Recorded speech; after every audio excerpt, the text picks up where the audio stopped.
कहानी कोरा कागज। कथाकार डॉक्टर रविंद्र प्रभात यानी मैं। शहर की भीड़ में एक लड़का था, आरव।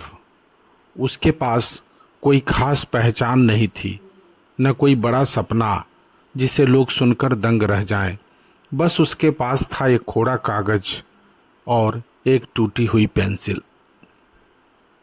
आरव अक्सर उस कागज को देखता और सोचता, क्या सच में मेरा जीवन भी ऐसा ही खाली है।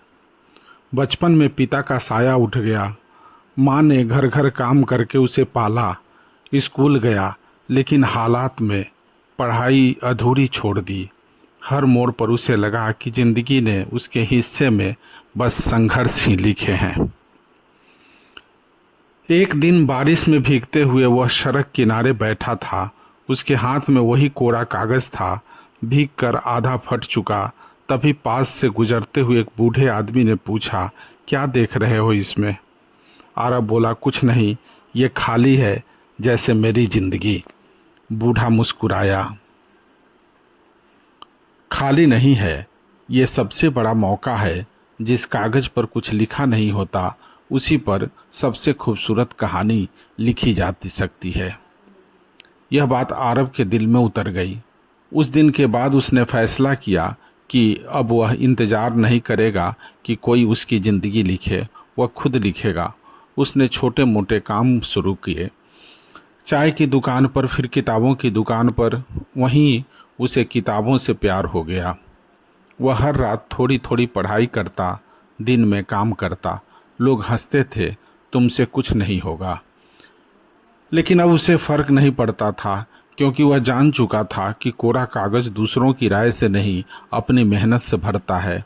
साल बीत गए। वही आरव एक दिन अपने शहर की लाइब्रेरी में खड़ा था।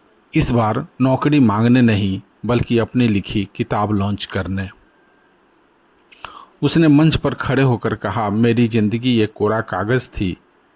लोगों ने उस पर हार लिखने की कोशिश की, लेकिन मैंने उस पर संघर्ष लिख दिया, और संघर्ष ने ही मेरी कहानी बना दी। तालियां गूंज उठी। इस कहानी से मुझे सीख मिलती है कि ज़िंदगी में कभी भी पूरी लिखी हुई नहीं मिलती। हर इंसान एक कोरे कागज़ के साथ जन्म लेता है। संघर्ष उस पर पड़ने वाली स्याही है, और वही स्याही अगर हिम्मत से लिखी जाए तो साधारण जीवन को असाधारण कहानी बना देती है। इसलिए अगर आज सब कुछ खाली लग रहा है तो डरिए मत, यही आपकी सबसे बड़ी शुरुआत है।